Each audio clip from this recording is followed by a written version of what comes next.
Hey gang, Kevin Gootee here. Welcome to Gutting the Sacred Cow podcast, the best movie review / movie debate podcast out there, where we invite guests to pick a film they find overrated or hate and trying to convince us to see their argument. This week, Chris Woolsey from Crackle comes on to try and attack the recent James Bond classic, Casino Royale. Joining me is guest host comic Rich Carucci. Take it away, you handsome devil. Crush your enemies, to see them driven before you, and to hear the lamentations of their women. Rich Carucci, guest host. How are you, pal? Name. I'm good. That is Conan, right? Yes! Look at you. Guest co-host nailing that out of the gate.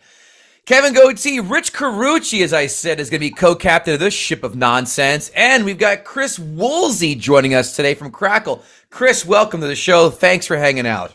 Hey, thanks for having me. This is amazing. I'm so excited to be here with the cool kids finally. Yeah. It only took me 50 years to get to the cool kids table. Yeah. Welcome to the back of the bus, where we throw the spitballs and airplanes at the nerds' heads.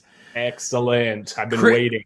Chris has chosen a film that is, in a sense, a first of the franchise in our 150-plus episode history of the show. I can't believe we haven't done a James Bond film yet, but here we are. Chris has selected 2006's Casino Royale, as in Royale with cheese. 2006 budget of $150 million, a box office of $616.5 million. Turn that into 2022 money. I did. $208.2 million budget, $855.8 million gross. Lot of action, Rich Carucci. That's almost Avengers money. We're getting close, but not there yet. That's above like Thor Dark World or Porky's 3, The Next Generation. People loved this movie. They flocked. They do. They flocked. What? People are morons. They eat blood sausage. You know what I mean? Fair. I guess we're going to knock on the Irish people, the English people and their breakfast choices too. Cool. Yeah. Horrible cuisine, the Brits. Yeah, I've been to your country. It's been fun. But your food, you know. Yeah. IMDb, as we all know, fellas, is a scale 1 through 10 with decimal places. Chris, what do you think Casino Royale scored on the old IMDb? Well, knowing the intelligence of the average moviegoer, I am going to go with an 8.6. Rich Carucci, your guess, sir. I would say now 7.6. Well, we got ourselves a nice middle here. 8 flat is the number. Nice. 8 flat. Rotten Tomatoes, as we all know, is a scale 1 through 100. What do you think, Rich Carucci, this time first? What do you think the critics gave Casino Royale? 6. 6, so 60%. Okay, wow. That's pretty unforgiving. How about yourself, Chris? What do you think the critics gave this film? I'm going with 71. 94. You both couldn't be more off. Oh my God! The critics love this film. That's amazing. Maybe it's because the last 2 Brosnan films were just pureed dog shit, and anything above I'm not those. gonna argue with that. Yeah, I mean, Christ almighty, The World Is Not Enough and Die Another Day. I mean, that was worse than getting nut tortured. Oh, wait, we'll get to that. I guess brutal. What do you think, back to you, Chris Woolsey, what do you think the audience gave Casino Royale? 95. Rich Carucci, what do you think they gave this? Not a 90. They must have loved it, yeah. One of you is dead nuts on, is therefore won both showcases here on the fabulous Price is Right. And that is co-host Rich Carucci, 90% dead nuts on. Nicely done, good sir. Thank you. Quotes Bond, James Bond. But then again, that's in every film. And the other one that's not of every film, I understand double agents have a short shelf life, so your decision will be short-lived. What about you, Chris? Any quotes jump out at you from this film? I think my favorite was when he walked in from the parking lot and he turned to the dealer and said, that last hand almost killed me. That was probably my favorite because he almost died, and then he thought up a cheesy quip on his way in from the parking lot, which, you know, that's what most people do when they have to get resuscitated from the dead. Sounds like you must love every Roger Moore James Bond film to boot. Yes. Oh, gigantic fan. Oof. Moonraker is outlawed in the Geneva Convention. Did you know that? It's true. Oh, how about you, Rich Carucci? How about yourself? Any quotes jump out? The part I liked was when he ordered, in the beginning, you're waiting from this, when he orders the martini, and the bartender says, shaken or stirred, he goes, I don't care. That's like bugged me out. And I go, oh, wait. You know, it's fucking. Why would you think I'd give a damn? Yeah. Yeah. Okay. 5 fun facts. When Casino Royale was in development, do you guys want to take a guess who wanted to direct it? She wanted to shoot it in the 60s, set in the 60s, excuse me, shoot in black and white, and feature Pierce Brosnan's Bond. Since the producers wanted to reboot the franchise and start from scratch, whose pitch did they say no to? Famous director, A-list. You've seen his movies A Million Ways Till Sunday. Why don't you boys venture a guess? Boy, that's set in the 60s. Not Quentin Tarantino. It just is Quentin Tarantino, Rich Carucci. Very well done. Wow. Look at you out of the gate. Someone's trying to. Dang. You know, I'm the new guy, and you invite a ringer in here. This is. It's a rotating guest host, and Rich comes out with guns blazing. Brosnan coming back was considered, but he would have been deemed too old and would have cost the producers $30 million. Matthew Vaughn also considered to direct because he worked with Craig on Layer Cake, but then was thought to be too inexperienced. Number 2. According to Martin Campbell, the director, the only other actor considered for the role of 007 was, want to take a guess? I'll give you a hint. Of course, obviously he's an unknown then. Now, very well known, pretty well known, I would say. Not a super household name unless you're into superheroes. Jeremy Renner. No. Don't tell me Robert Downey. No. Henry Cavill, Superman Oh, himself. that's right. But he was too puffy. Too young, at 22 years old at the time. And boring. Oh my God. Very boring. Before Craig was cast, the producers looked at Christian Bale, Orlando Bloom, Gerard Butler, Ewan McGregor, Dominic West, Sam Worthington, and Carl Urban. Oof. I like Ewan McGregor would be good. Carl Urban I like too. Bale could have pulled it off. Yeah, he's a psycho. He can play anything. Yeah. Yep. Number 3, the opening parkour chase scene is one of Casino Royale's most spectacular set pieces. One of the most exciting in the franchise. In fact, took a whopping 6 weeks to shoot. I saw that. Yep. And that was the most exciting scene in the entire movie. It's up there. Done in the first 10 minutes. Well done. This is the first film since Dr. No where there are no nude female dancers in the opening title sequence. I saw that. Cancel culture. They're way ahead of their time. Boo, feminism. We need to see titties jiggling to some score. I jest. The first Bond film, by the way, this was approved by the Chinese censors. You know how those guys, they've got a great sense of humor and intuition in the film. All the other films were available in China as illegal bootlegs. Let's move on to the section where people have questions upon questions in Ask a Gutter. Old Reliable himself, Bango2331. Not a question. I love Casino Royale and all the Craig films, except for Quantum of Solace. I'm not a Bond purist and haven't seen all the films, but I prefer the realism of the Daniel Craig Bond to the intentionally quasi-satirical older films. More of a statement, as he said, but okay. Next, at Lord Snurts, should Bond join the late Queen and be laid to rest? Please.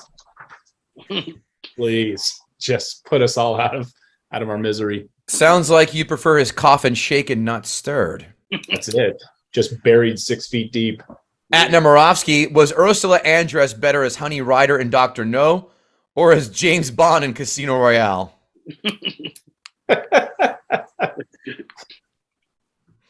I like that. Same person. My actual question: which Bond villain is your favorite?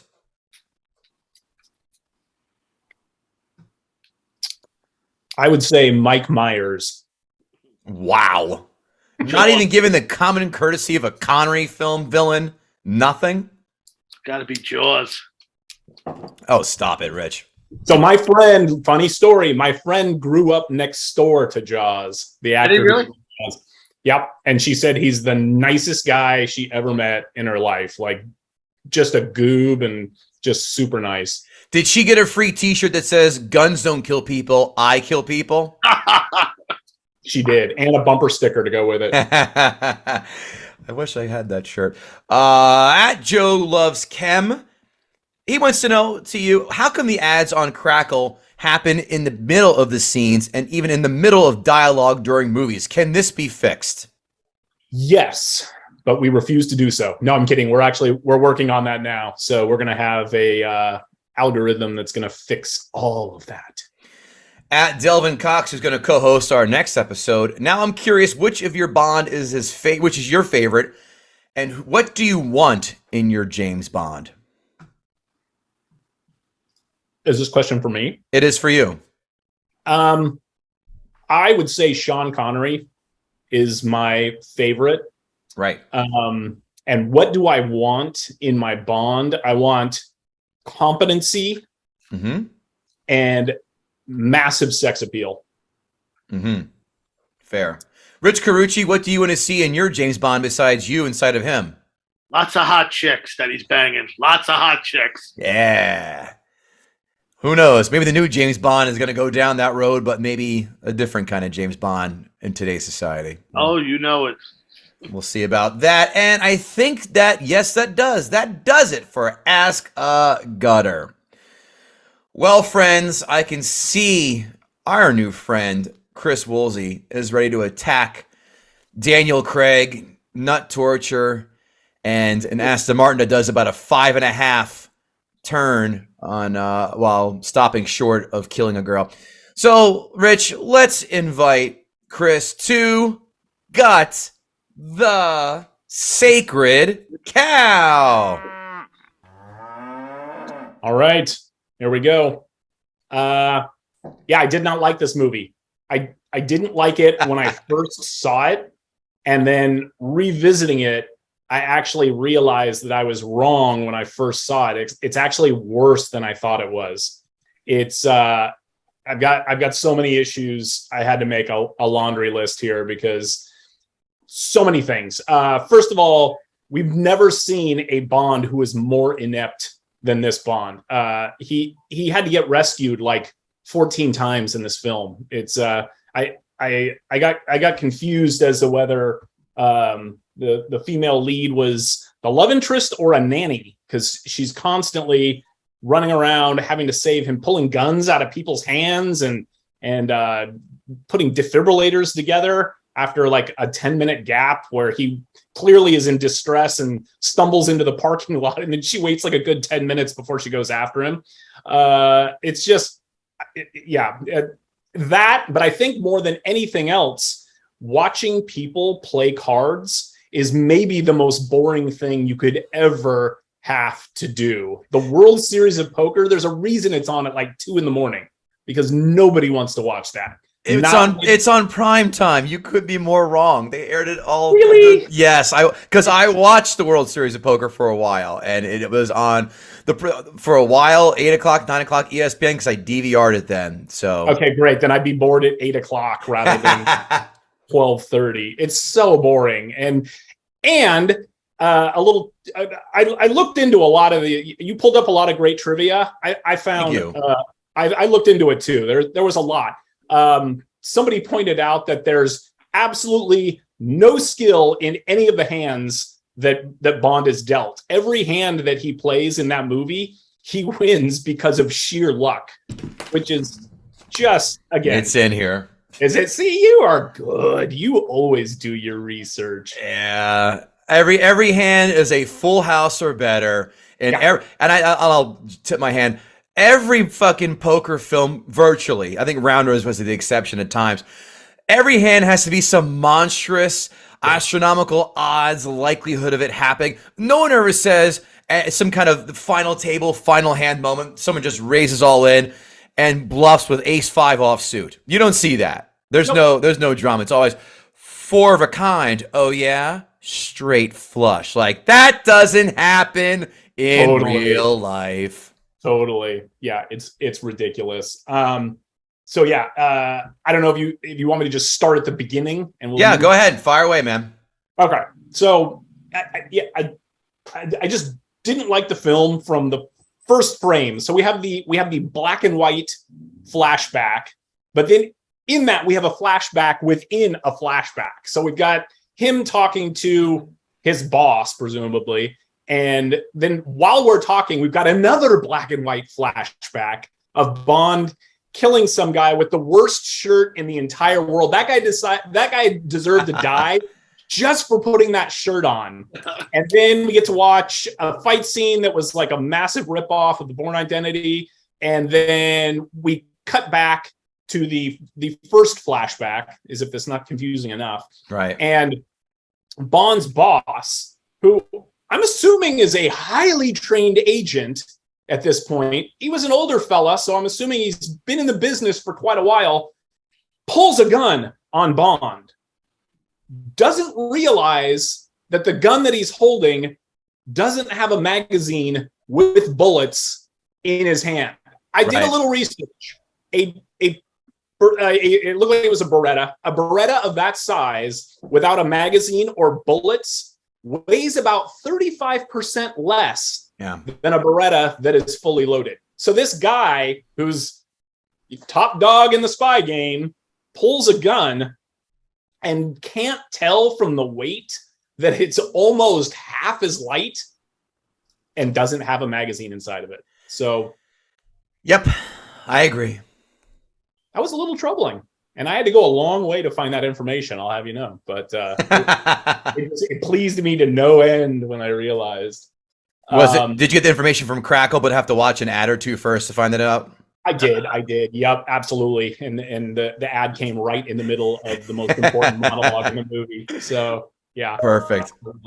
Absolutely. So, yeah, that was, really, really problematic.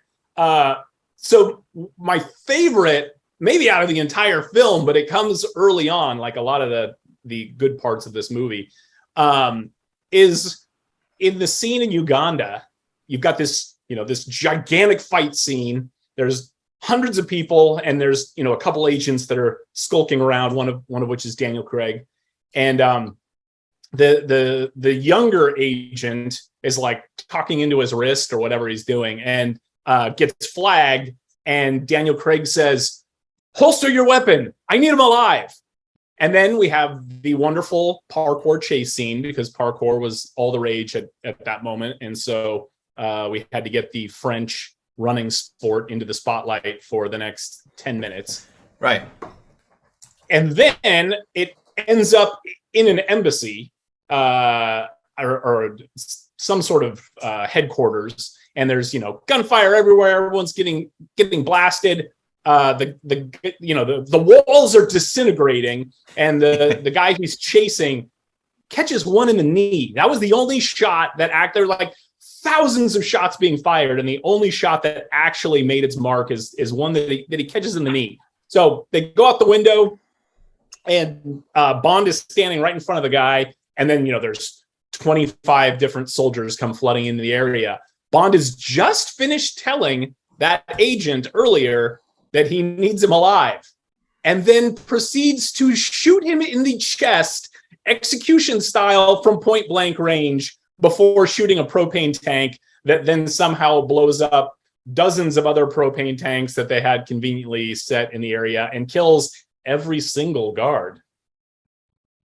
So Bond tells him he needs him alive, but only to purposely shoot him 5 minutes later. Like, right. That made zero sense to me at all. And then, of course, the explosion kills everybody in the area except for Bond.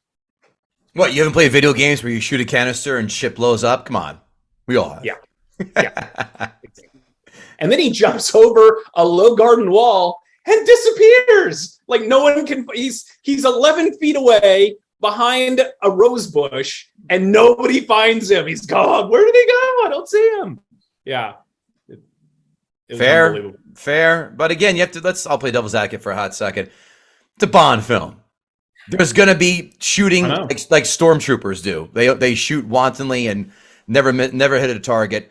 You know what you're signing up for with a Bond film. So yes, I know. All valid points, but there's more latitude here based on the universe that's been set for 60 years now. Yes. Yeah. Yep. So. Which again brings up the point. Let's put this one in the ground. Let's stop now. All right. Keep firing. The Broccolis have done enough. Okay, so now we meet Lashif, here shortly. And Lashif is an asthmatic, I guess. Like one of the first times we meet him, he's using an inhaler and sets it down, and the camera like focuses on it like it's gonna be a big plot point. Uh-huh. And then I think we see him maybe take a hit like one more time throughout the film, and then it's never mentioned again. Doesn't come up, doesn't pay off. Interesting fact, I looked this up and I'm sure you've got it in your notes as well. Mm-hmm. That is not an asthma inhaler. He's actually, what was it? It's a benzodrine inhaler. So it ends up, he's a junkie and that's how he gets his hits. That's fine. I don't care. I'd be okay with that if you explained it. But to give him that piece that everybody knows is an asthma inhaler and then not explain that, and then not even that, it's not even an asthma inhaler. It's benzodrine. Like, what? That makes no sense whatsoever. I'm like, what scene got cut that was in the original script that would have explained all of that? Like, let's give him some more random illnesses that are misleading. Like, oh, he's a diabetic. You see him shooting. That's not insulin. It's heroin. Oh my gosh. You're right. It's not like he's climbs 2 flights of stairs, bends over, huffing and puffing, and he goes, and he's gonna drop dead until he gets his inhaler out. That's a fantastic point. Very good. I'm with you on that. That is what I was waiting. I was waiting for the stair climbing scene, and it never arrived. It never arrived. Or getting a hell of a BJ and going, I gotta catch my breath. I gotta, and then hitting off the inhaler. Either or would be completely sufficient for me. Yep. Speaking of Lashif, I had a lot of problems with him as well. Right. It's not just Craig's fault. So the bad guy in this movie, his whole motivation is to fix a bad investment that he made. Like, that's just so lame. Like, and he shorted a tech stock. So like, what is this? Like he's like one of the Enron guys or something. Like, come on, what are we doing here? Like, you're supposed to have a laser that's going to cut the planet in half, or you're trying to like crossbreed people with mermaids, or I don't know, something Bondish, but to short a tech stock, and that's the motivation for this guy the whole time. Did you hate Tomorrow Never Dies when Jonathan Pryce wanted to control the newspaper headlines? Yes. Oh my gosh, I'm so glad you brought that up. Yes, it's ridiculous. It's like, ooh, if only the next Bond film could be about tax preparation. That would be amazing. He's the CEO of H&R Block. That's it. He works for Liberty Taxes, and he's got a vendetta. Yeah, it's so dumb. Yeah, hated it. Bond's gonna find someone who loses his crypto keychain password and have to hack that. So get ready for more of those kids. Exactly. The next Bond is called Dogecoin. That's good. Killing me. So then let me check my notes here. So we've got Lashif like has this weird thing also where he like bleeds out of his eye maybe, and like, did that come from the beating, or is this a medical condition? Like, it was just super vague, and like half the time in those card games with Lashif, he just looked like he was about to cry, and it was really weird and awkward because they would hold on him for a really long time, and you were like, is he gonna bleed? Is he gonna cry? What's going on here? It looked like he was like had all these like memories of his dad and like a day at the park that went wrong, and like I don't know. It was just super weird. Yeah, that's hilarious you say that, because I thought, I go, what, wait, did he have, is he transitioning and was it a botched surgery that he's bleeding out of his eye? I mean, what kind of horse shit is this? But I like your idea too with the dad. Maybe the dad threw a pitch at him and hit him in the balls. He goes, I don't want to play baseball, I want to play poker. And that was the end of the father-son relationship. Exactly. Yeah, there was definitely some daddy issues going on. That is for sure. So yeah, and then Lashif, there's that whole scene where the other bad guy comes in and tries to kill him, and then Bond rescues the bad guy, like in the fight scene in the stairwell, which is again really weird that like another bad guy attacks the antagonist and then Bond kind of rescues it. I don't know. This whole movie seemed like it was written by 35 different screenwriters who just wrote one scene by themselves without any knowledge of the rest of the film. And then on the way to the set, they just took all those pages and they just went, here, let's just stick them all together and this will all make a movie up eventually. Right. Yeah. Fair point. Yeah. I don't know. It was very weird. And yeah, I mean, Lashif was just, it was really hard to just look at his face because then he gets beat up and like his eyes are weird. I mean, he's just a weird looking guy to begin with. I don't want to bag on him, but it's tough to just hold on. You just did for 10 minutes. You just bagged him for 10 minutes. What do you mean you want to bag on him? Have you done that? Yeah, I know. Okay. I own that. But it's like, when you see a dog and the dogs sometimes have pink eyes and you're like, I can't look at this dog for very long. I don't know what I'm going to do if I have to stay here and look at this dog. Right. I kind of had this thing going on with Lashif. I didn't want to sit there and look at him. So there's that. And then the whole relationship with Daniel Craig and Vesper was just really weird. I mean, they often have this like sexy banter that go back and forth between Bond and the love interest, but this one was like really antagonistic and they really didn't seem to like each other. But then at the end of the film, they magically fall in love. In like 30 seconds, they go from not liking each other's company really at all to you are the love of my life and I can't do anything if I can't be with you for the rest of my life. But it's also a welcome surprise, because every other Bond film, it's Bond, James Bond, and she leaves a snail trail leading up to his hotel room and they fuck. It's like, this is like, okay, you know what? It's not going to be an easy conquest. I have to work for it and we have to work together, but at least there's a little bit more antagonistic behavior. There's instead of just like, oh, I'm James Bond and want to see my dick and there you go and that's it. So I thought that was actually kind of cool to see that. I appreciate that. I believe it was Chekhov who said if you're going to use a gun in the third act, we better see it in the first act. I saw nothing. Like they hated each other the entire movie until the scene where they fall in love. But oh, come on, that was Pretty in Pink. She fell in love with Ducky in the end, but that film stinks too. So there. She did. In the book, she went home with Ducky, which is. You read the book? I did not. Someone told me that's what happened in the book. That film is a manatee-sized abortion, and I wish the plagues of all seasons to fall upon people who try and tout that as a good film, because it's not. It's awful. Yeah. I just found out today that Molly Ringwald said that John Hughes was a massive racist. Is that what I heard? Really? Something like that. And misogynistic. I mean, if you watch a lot of his, we talk about in a lot of the other episodes, we've done a lot of John Hughes films on here. A lot of his main characters, we just did a few weeks ago, Noodles from the Offspring did Christmas Vacation, and aptly points out Chevy Chase is a psychopath.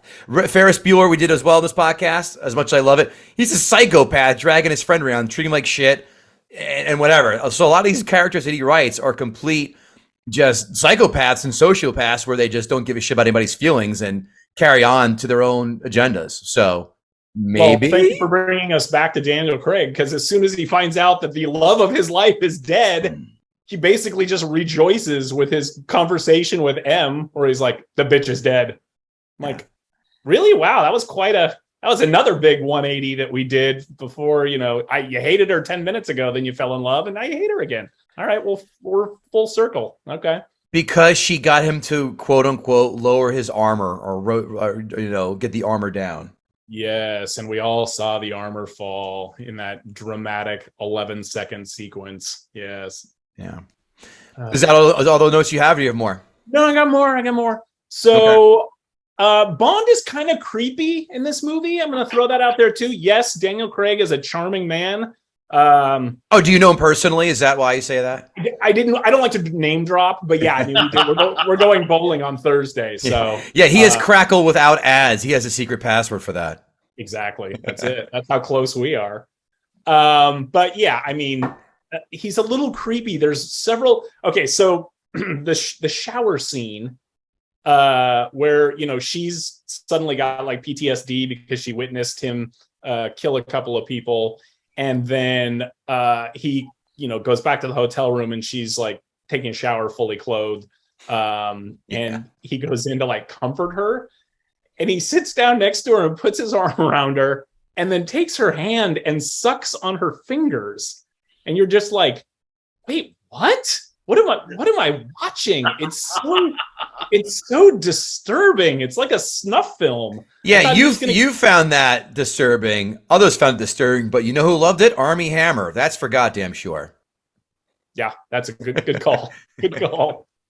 Oh, well, I bet he loved the next one too, because there's that weird. So Daniel Craig gets rescued again after he almost dies in Venice, and ends up in like a rehabilitation hospital or whatever in Switzerland or wherever he is. Sure. And he's talking to Vesper, and she says, "You make me feel like I was just born." And he says, "Well, if you were just born, shouldn't you be naked?" Which is a super creepy thing to say. Yeah, I didn't catch that. Good catch. That just skated over my head. So yeah, nice catch. Ugh. Yeah, super creep. What else do I have here? Okay, so yeah, speaking of the Vesper Bond thing, so we find out that Vesper has embezzled the money that he won and is supposed to be returning to the British Treasury. Like they don't have enough money. Like they would even miss $10 million. They basically stole all the money in the world like 100 years ago, and now suddenly they're like coming up short. But so Vesper steals. First of all, very cute that there's hundreds of millions of dollars that are being transferred, and Bond thought it would be cute to use her name as the password. Like, really? Was 1, 2, 3, 4, 5, 6, 7 already taken? Like, you really use her name for the password for this thing that's going to be like hundreds of millions of dollars, which just seemed super stupid. You couldn't have added 69 at the end of that to have a little wink nod. Something. Exactly. Anything. And then we find out from M, after all this stuff takes place, that her boyfriend was kidnapped by the organization that was coming after Lashif. So you're telling me that you used the accountant in the Treasury Department whose boyfriend was kidnapped by the people that you're going to be going up against. And nobody found this out. This is one of the largest spy organizations in the entire world, and they had no idea that this was going on with the boyfriend. Like, come on. It's ridiculous. Even M's like, sorry, we missed that. Well, that's a major fucking plot point. We have 2 hours and 8 minutes into this 2 hour and 12-minute affair. Yeah. Yes. So ridiculous. Lashif flipping the poker chips could have done with about 4 hours less of that. Like every scene with Lashif, he's flipping the stupid poker chips. I'm like, I get it. I get it. You're very dexterous. That's an amazing trick. I wish the rest of us could do it when we were bored out of our minds playing poker as well, but didn't need that much. Back to the Vesper and money issue. So the climax of the film is that Bond has been scammed. Like it was like the movie's plot was like a phishing scam. Like, really? That was like the big betrayal turnarounds. Like, I was waiting for her to come back and be like, Bond, I just discovered that your cousin is actually the treasurer of Burundi, and he's left you $10 million. Let's go buy some Apple cards so that we can then get this money for you. Like, it was just, I don't know. Maybe it's just me, but it seemed really weird when he's on the phone and M's telling him that the money's not in the account. I'm like, this is our Bond? So you're saying that Paul Haggis, who was a screenwriter, goes, let's do a Nigerian prince scam, but we can't have a Nigerian prince. That's just too easy. Exactly. We have to tie in some love interest, and you know what? Poker is the rage. Chris Moneymaker won the World Series of Poker. Let's tie all these together, and Kaflooey, Casino Royale. Yep, that's it. So what else? Okay, so obviously watching Bond get his buffalo smashed for like 5 straight minutes. I'm like, I didn't need to see 4 seconds of that, let alone, and like, what a random thing. Like, let's put him in a chair with a hole in it, and then let's get a big knotted rope and smash his nuts like 15 times with the bleeding eye guy. Like, I didn't find Le Chiffre unappealing enough as it was. I had to watch the bleeding eye guy then smash his nuts with a knotted rope. Like, it just, I don't know. I'm used to If that was upsetting to you, don't watch a film called Bone Tomahawk, because that's really gonna get your nuts in a knot. Don't Bone Tomahawk. Watch it and watch that scene, and you'll just email me and go, oh fuck, man, that was rough. Oh, the kids are going to love this one tonight. All right. Perfect. Good night, kids. Good night. Tuck you in. So Bond's getting his buffalo smashed. And then some random old guy who we saw for about 4 seconds comes in and kills the antagonist. So not only does our protagonist need to get rescued again, but he doesn't even dispatch the villain. Somebody else does, who hasn't been in the film at all during the entire movie. He was in it for a hot second in the beginning. But it's like, we just watched an hour and 23 minutes of boring card playing that this old man had nothing to do with. And then what else did I hate about that last scene? So Vesper dies, and which doesn't make a lot of sense either, because M actually says on the call she could have saved herself, and yet she purposely pushes away at the end and then blows all the air out of her lungs, and it doesn't make any sense. Like, why did she do that? Like, she traded the money for Bond so that he could go free, but she didn't have to die. He could have got her. I don't know, that part I just didn't understand. It didn't. And her boyfriend was still, she bargained to have the boyfriend saved by giving them the money. So why would she not want to live? Right. Exactly. I was super confused, like I was with so much of this film. And then, so she's dead. And then Bond finds her phone and opens it up. And there's a text message from someone named Mr. White. And somehow, through a single text message, Bond is able to find the Swiss chalet where Mr. White is living with no security, mind you. And he's able to just walk on and snipe him from 12 feet away. And then we're at the end of the movie.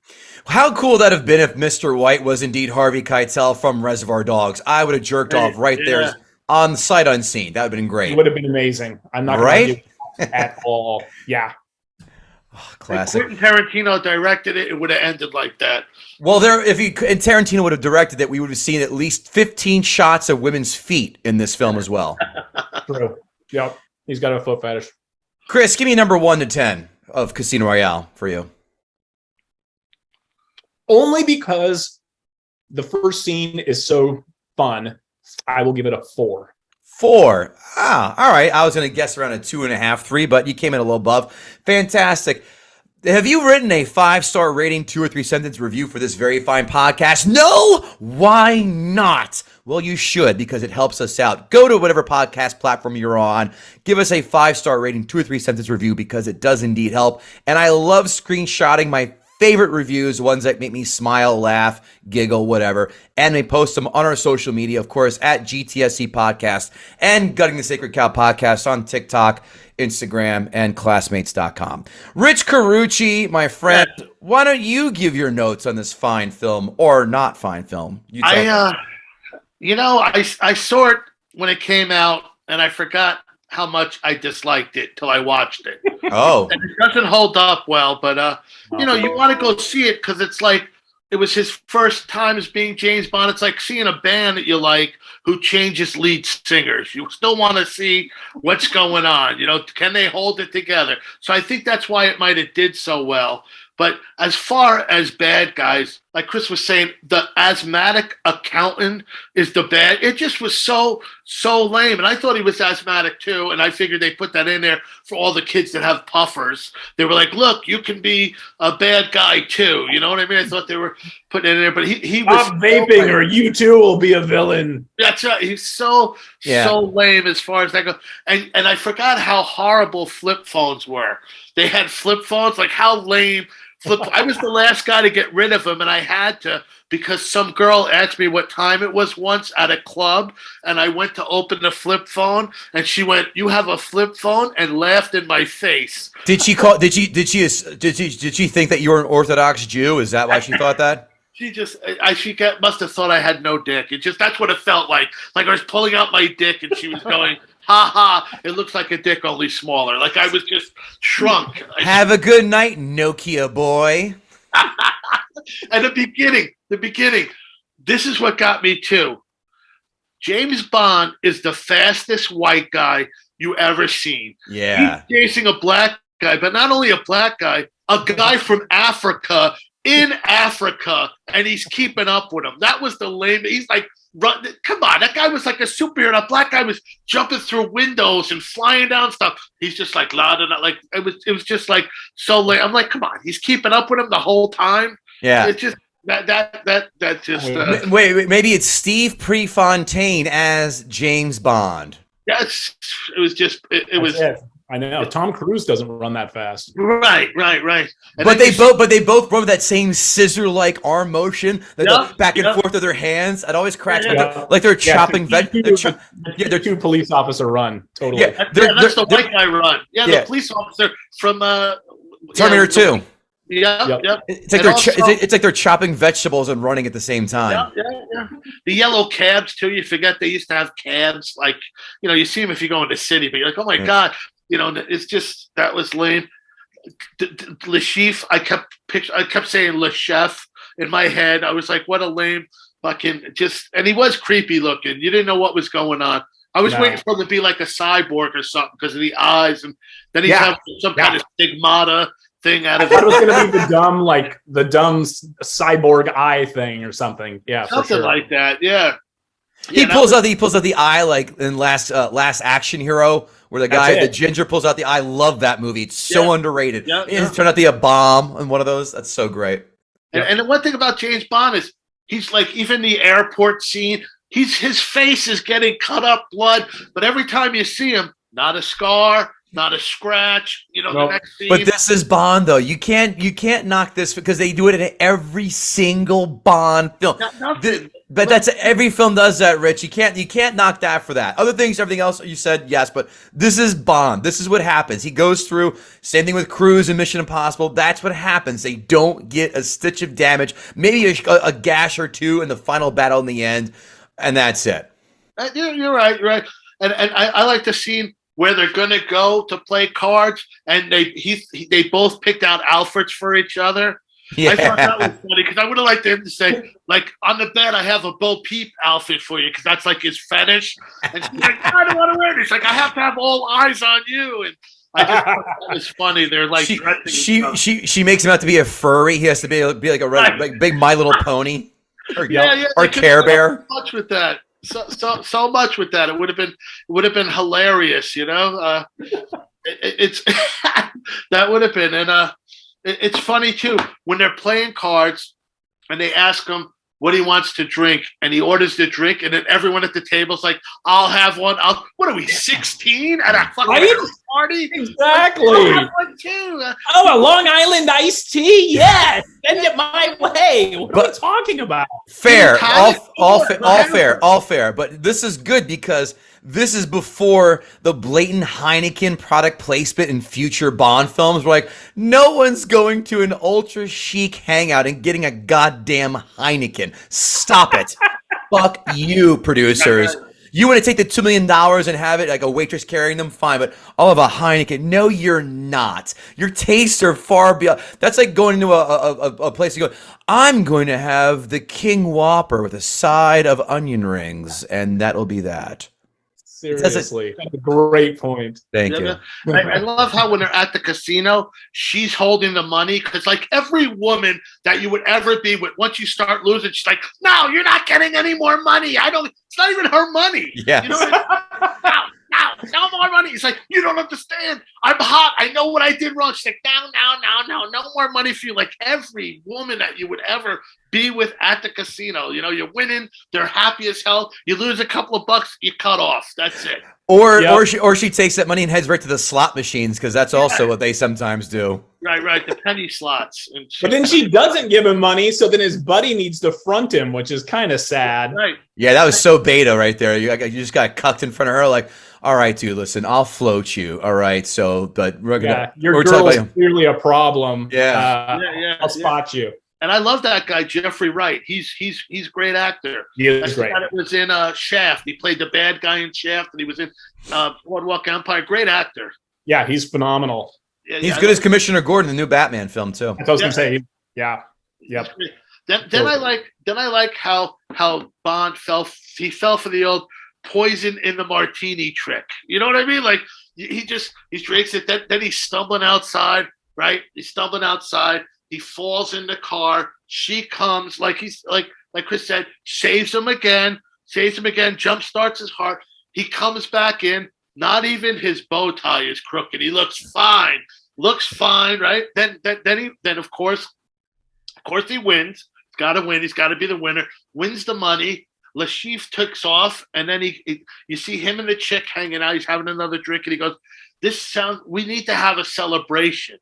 And even he goes, this is the time for a celebration or have a drink. And even she says, you were almost dead an hour ago.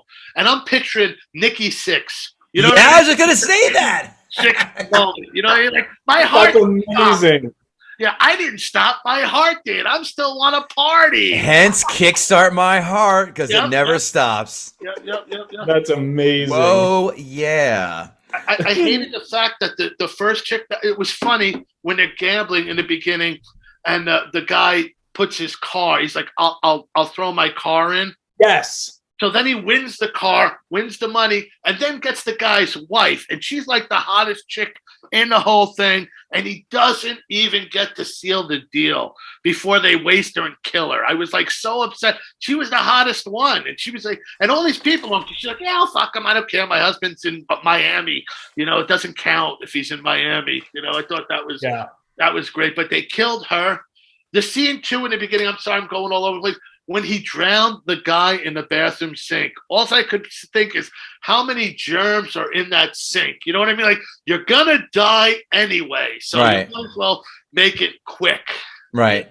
Yeah, he killed him by giving him a swirly. That was kind of lame. Do you want cholera or suffocation? You tell me. Exactly. Typhus. Lick the toilet, you know? But I like, too, when M calls them out, they realize the money hasn't been deposited. And this is what you do when anybody owes you money. Being a comic, like you find out that the check bounced or the guy owes you money or he didn't Venmo it to you yet. You're like, you're going to do it now, right? You're on your way to the bank now. Yeah, sure, yeah. I'm on my way there now. I just thought that was funny, too, because that's the biggest bullshit line. And then I like the part where he resigns. That must have been some good vagina right there. He's like, you know what? I trained for this my whole life. I love being a spy. You know what? This ass is so good. I'm quitting. Yeah. I'm done. Just decided to give it all up for her. Meanwhile, she's sleeping with him, rolling around with him. her boyfriend, the whole idea was to rescue her boyfriend. Now I think that's why she killed herself. She wanted to have to tell her boyfriend she was banging James Bond. It's because she's supposed to be helping a guy. She was helping him. She's like, let me get laid a little bit. He's been gone a couple of weeks. I'll get him back. But in the meantime, at least I know where he's at. He's not going to walk in on me. Yeah, but we know these guys. He's probably taking shots to the nuts too, so he'll be able to operate his dick when I get back. So you know what? Might as well jump on James Bond's penis. It's not broken yet.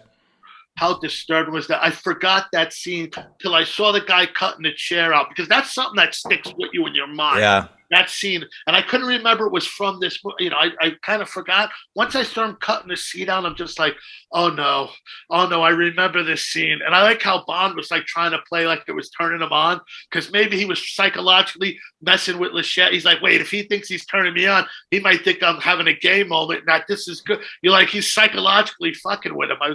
But I felt every time he hit him, I was just like, oh God.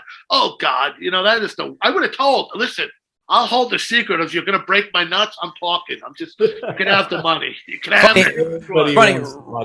Rich pays for this at the Bean Post in Patterson every Wednesday night. So exactly. I'm like, you got to pay extra for it. How painful was that, though? I just really, really thought that had to be so freaking painful. Yeah. Any other notes? Yeah, I had a. Oh yeah, the ending. The ending. He literally had to bring the house down. That's what it was. They had to bring the house down. They could have ended that movie, like 15 minutes before that. I just thought, you know what I mean? But they just kept going. And you're like, what are they going now? And then he sinks the house. And the house felt like, Tower 2 of the Trade Center. Right in place. And I liked it one scene too, where before that, when he had the silencer on the gun, and then the other guy had a silencer on the gun. It looked like who had the biggest dick contest. You know what I mean? They're both waving them around. It was lame. At that point too, when he's in a building falling, they're shooting machine guns at him. He's running behind pillars, but he's in the open so much, and nobody can hit him. Two guys with machine guns, nothing. I just thought that was stormtrooper shooting. It happens in every action film, guys. It does.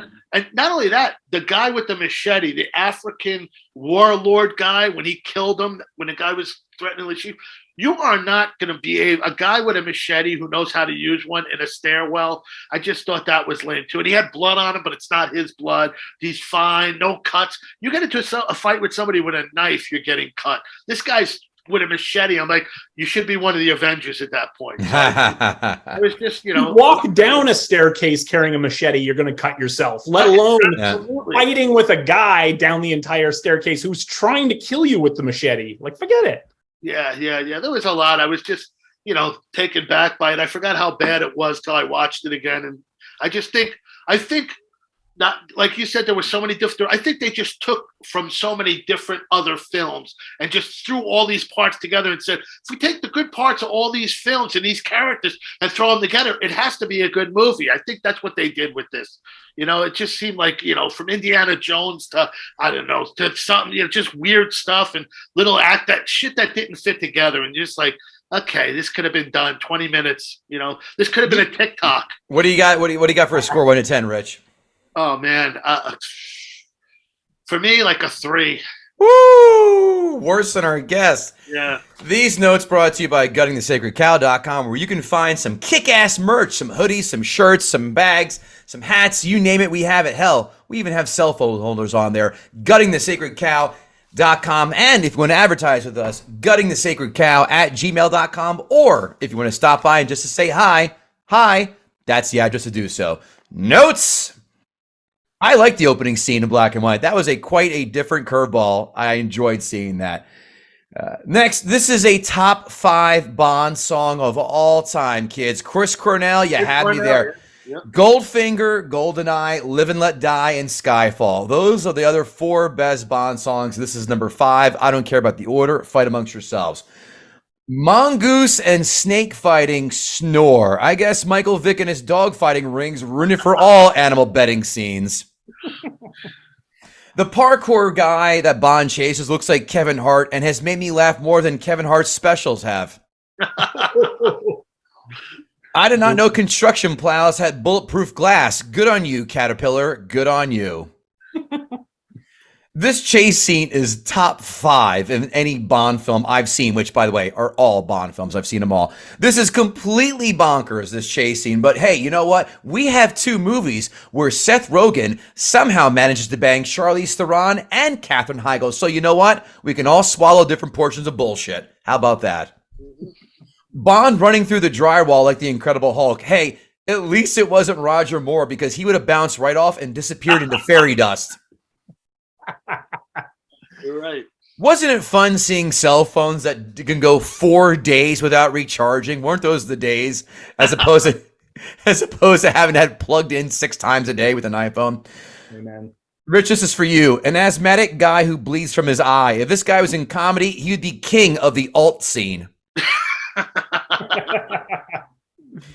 Back to the old James Bond well of having this take place in the Bahamas yet again. Mm-hmm. When are they just going to have one at the what's that main resort there? I haven't been there. But Atlantis. When they're just going to have one? When they're just going to have one that goes down the slide, a chase scene, and then through the shark tank and into the pool? Like, that's the only thing they have left to do. That's it. How pissed would you be if you were on that beach in the Bahamas where you're laying out and that woman comes by galloping on a horse, and then that horse drops a vicious duke right where you've camped out? Ruin the mood. Right? A lot of times, Rich, you touched on this. The secondary Bond women are hotter than the main one. Yeah. Demetrios' wife is an absolute Vegas 10. Eva Green, very attractive, very mesmerizing. But man, it is chess versus checkers with these two put together in the same room. Eva and it was Green, great to see her loaded into a body bag like 3 minutes later. You're like, really? Dude, Domino, and there was another one who died in Thunderball, which is my personal favorite Bond film. I'm like, how is she not the lead in this? It's amazing. Get me on. By the way, making out James Bond on the floor is so overrated. Carpet burns aren't worth it. Throw her on the dining room table like an adult does. Thank you. No one gonna notice a dude oozing blood in the middle of an exhibit. Then again, there are people getting stabbed in subway stations in the city, and no one says boo. Carry on. Bond wantonly throwing his body around, trying to prevent a stock drop on an airline. Does Bond run and repeat at the same time? Blue Horseshoe loves Anacott Steel. Smart movie joke, and you both got it. Thank you. That's awesome. In 3 minutes of screen time, Vesper Lynd has shown more character depth than Dr. Christmas Jones has her entire time in The World Is Not Enough. I'm not going to argue with that. I haven't seen this many well-dressed poker players since I played at a $100 buy-in at the Borgata in Atlantic City. Just kidding. They're all trash who play poker. As a poker player, they all dress like garbage. Shotgunning 5 fingers of bourbon or whatever that was before playing poker is never a good idea. Shotgunning 5 fingers of bourbon before watching any movie starring Matthew Perry is definitely a good idea. Bond and Vesper sitting fully clothed in the shower like they just got off the pinball machine in The Accused. You guys get it. Yeah. Lashif slow-rolling Bond in that first showdown would earn a punch in his face from even the most distinguished professional poker player. That slow-rolling shit, I would have clocked him in his mouth.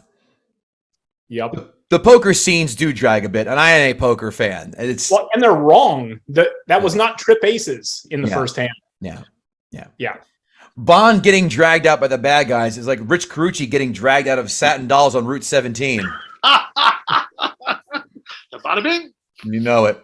Sure, you can talk someone through landing a plane, but self-defibrillation is a bridge too far for me to cross. Thank you.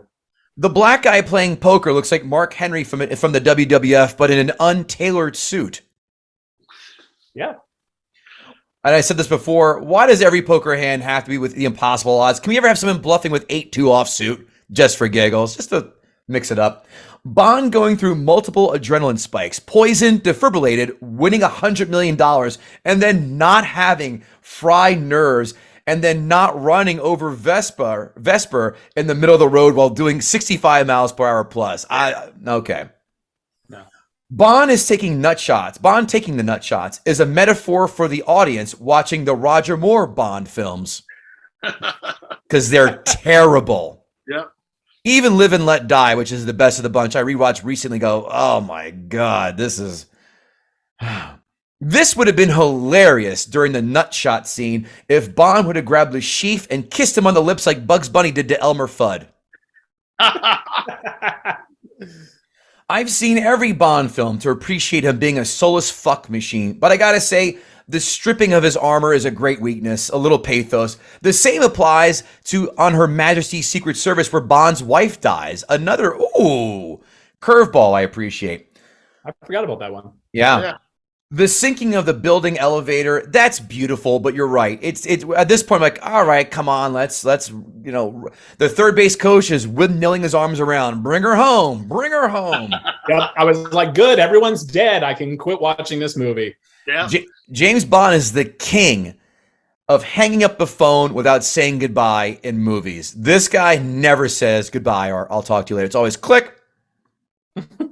I do like how this film set the groundwork for Spectre and left a cliffhanger. I'm sorry, for Quantum of Solace, which sucked balls, by the way, and left a cliffhanger. I like that because you figure out, all right, they're going to have to tie in this. All the other Bond films are completely non sequitur. Maybe they do shout outs from other ones here and there, and that's it. They have the Spectre as the concept running thread, and the Connery ones, and even the Moore ones. But I like how this one set it up nicely. This is in my top 5 film bombs of all time, boys. Goldfinger, Skyfall, No Time to Die, this and Thunderball are my favorites. However, you did, Chris Woolsey, get me to drop my score. It is now a 6.5 instead of a 7 out of 10. A lot of solid points. I still like this film. I acknowledge all of those faults, but Bond films are never, ever perfect. I can argue No Time to Die can be considered. Skyfall, I think, is without very little fat, if any. I still like the shit out of this. Again, I acknowledge all of your points, and I see those faults. I just think the action moves along. Yes, he does get beat up, but you know what? Play devil's advocate. He's not the goddamn Terminator. He's not Schwarzenegger in Commando, where it's a video game movie, which I love, but he's not. I appreciate that. I appreciate him not getting able to skate by on everybody without a little help from his friends. I can appreciate that. Did you appreciate that he tried to resuscitate his girlfriend for all of 7 seconds before he gave up and let her die? Well, I mean, listen, she did lie to him, so you can kind of understand why he did that. Oh my gosh. At least she took the necklace off. Yes. 6.5 out of 10. I still like this film. I fully acknowledge all the flaws you presented and great arguments. Now let's see what those annoying bastard critics have to say. Critics 5-star reviews. We're sure it's a bit long and a bit forced at times, though Casino Royale is easily the closest the Bond franchise has come to a masterpiece so far, and probably the closest it will ever get. A sharp script, lush direction, impeccable action, a memorable, creepy Bond villain, a bold and brilliant Bond girl, and the arrival of Daniel Craig. Casino Royale is the greatest Bond movie ever made. No. Great Bond girl. I like what she had to offer. And I forgot to add this. He was a boring Bond villain, this guy. This guy did nothing except whack him in the balls and knows how to shuffle his chips in his hand. I can give you 15 other Bond villains who are much, much more memorable and fun than this guy. I was about to agree with him because I thought he was going to say creepy Bond. And I was like, yeah. And I forgot to mention. I acknowledge that too. He's a little bit. I forgot to mention that he kind of makes out with her after she's dead. Watch the scene again. When she dies, he does this weird thing where he lingers way too long on her lips, and it looks like they're making out. Yeah. I'm just going to throw that out there. That's cool. That one's for free. In all the Bond films, this is the most emotional and personal Bond adventure I've seen. Yeah. Casino Royale is exactly what the franchise needs to keep in the game against the Bournes and Mission Impossibles of the world. I can argue the Mission Impossibles are better, but that's the last three. The last three have been bonkers insane, and I'm so mad they kept delaying Part 7 because I cannot wait for those last 2 Mission Impossible films. Cruise is just brilliant. An animal. Critics 1-star reviews. Insofar, I hate this person already using insofar. Insofar as a Bond film comes into contact with social and historical facts, it must turn them on their head, losing any of its charm in the process. This is why no one likes critics. Ready? Pun time, fellas. Strap down. Ready? Junk Bond. Waka, waka, waka. The man with the license to kill has become the man with the license to bore. Oof. Eat shit. Who wants to see Bond learn a lesson about ego as if he were Greg Brady in his Johnny Bravo phase? Oh, Someone just watched Johnny Bravo on TV and wanted to work in a reference to seem more esoteric, but you know what? You're a dick. I'm not buying it. Amazon 5-star reviews. So little cussing, if any at all, in this top-notch action movie. Action from beginning to end. I like action movies more than any other genre. This, to me, is one of James Bond's best. He has to put forth a lot of physical effort to overcome the bad guys. By the way, here's my general rule of thumb, fellas. Anyone who ever says the word cussing, never take them seriously. They usually have a Golden Corral punch card loyal card. Cock and torture scene. I didn't ask for it. Went on for 6 minutes. Ballin'. Signed, Meghan Markle. 10 out of 10. Would love to make this movie. Air Force veteran. Guys, I didn't know about this. I didn't know Amazon reviews section become the new Actors Connection page, Rich. Matt Damon narrates in the movie like he's thinking to himself, I do not know who taught him. It's all about playing the game by studying your opponents, not the cards, looking for tells, which are subconscious habits, i.e. touch your glasses when you're bluffing, etc. And remember, Damon has an IQ of 150, so he does not require much teaching. So if you want to learn how to play, this is the instructional guide of all time in American film. That's funny. He did like signed Minnie Driver. Remember he did the Twitch thing? He pretended he had the Twitch, Tourette's Twitch when he was bluffing. I also love the part when he twisted off the Oreo and then ate it, and that's how he knew he had the nuts. I love when people write the wrong reviews for films. This kills me. Amazon 1-star reviews. The first hour is filled with not credible, idiotic action sequences and ugly cinematography. Get the fuck out. This cinematography is beautiful no matter how much you hate this film. Okay. For instance, a Bond runs through a wall. Really? So you can run through drywall but not knowing what's on the other side? What idiot would try to run through a wall? Bond. Bond used to be a man's man. Now he's a feminist sex symbol. You know, the incompetent guy who is eye candy for women. But incapable of self-reliance and has to be corrected by the nearest woman at every turn because he can't think for himself, and if he tries, then he's wrong. Bond's male audience doesn't want to walk out of the ocean a la Ursula Andress. Only the homosexual screenwriters, director, and women. That's what this film does. Oh, yeah. Gross. Where was this person at the insurrection? Ugh. Seriously. Whoever thought that the action-packed Bond series would become an hour-and-a-half episode of the Poker World Series? I'm sorry, but I'm not riveted to the screen waiting to see the next card dealt, or if Bond wants one card or two cards. You don't ask for cards and hold them. That's draw, you dummy. Thus, Bond was the wimp, often beat up, too slow to catch the bad guy, too in touch with his feelings, giving up duty for a pretty girl who's duping him the entire time. Bond the douche, really. Oof. 2 more. 17 minutes in, and there's been nothing but loud, very loud chases, a couple of killings, some more chasing, and unbearable noise. Maybe something interesting happens in a while, but when I've spent 17 minutes with my head vibrating from the racket and no idea why 2 people are dead and a third is being chased, I'm done. Signed, Rachel Dolezal. I'm boycotting any more Bond movies until the powers that be behind this franchise come to their senses and bring back the sexiest Bond ever. And the only one I'll be interested in, Pierce Brosnan.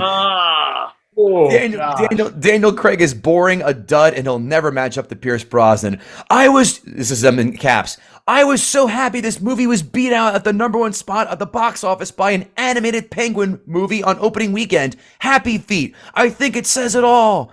I hope that people are reading this review. What you did to Pierce Brosnan was terribly wrong, and you've got it wrong. He is definitely not too old to still be Bond. How ridiculous. Bring back Pierce pronto. Wow. Rich Carucci was out the happy feet. Yeah, They also failed to mention Obama's #1 for how many weeks in a row at the box office. So let's give the devil his due, folks. Right. Hey, Rich Carucci, did my new friend and your friend Chris Woolsey gut the sacred cow? He did. Great job. You know, Chris, any man that or woman that gets me to drop a half point or any kind of measure in my book gets to drop my score a bit. You've definitely got that sacred cow. So congratulations to you, sir. Chris, awesome. where can we find you? What are you up to? You can find me on Twitter. I'm on Facebook. I'm on all the socials. You know how the kids are these days. Noted. Anything else you want to promote besides just the socials? Check out Crackle. Yeah, watch it. Done and done. It's free entertainment. Just like this podcast. Rich Carucci, where can the common folk find you? You can find me on Facebook. I'm banned from Twitter. Again? You can find me on Insta, DickCarr_64. And I'm all over social media, like you said, like Chris said, like the kids do. TikTok, whatnot. TikTok. Do you make Jets and 9/11 comparisons on TikTok now too? No, that's what got me banned from Twitter. I saw that. There's like 100 death threats on me already. I can't even go back on. But that's what we counted, about 100 of them before I got kicked off. Yeah, but Al Qaeda has you as #3 on their list now of buddies. Yeah, the people were more pissed I made fun of the Jets than about 9/11. The Jet fans. That's how stupid they are. Yeah, you guys aren't exactly a Mensa level of fan base, that's for sure.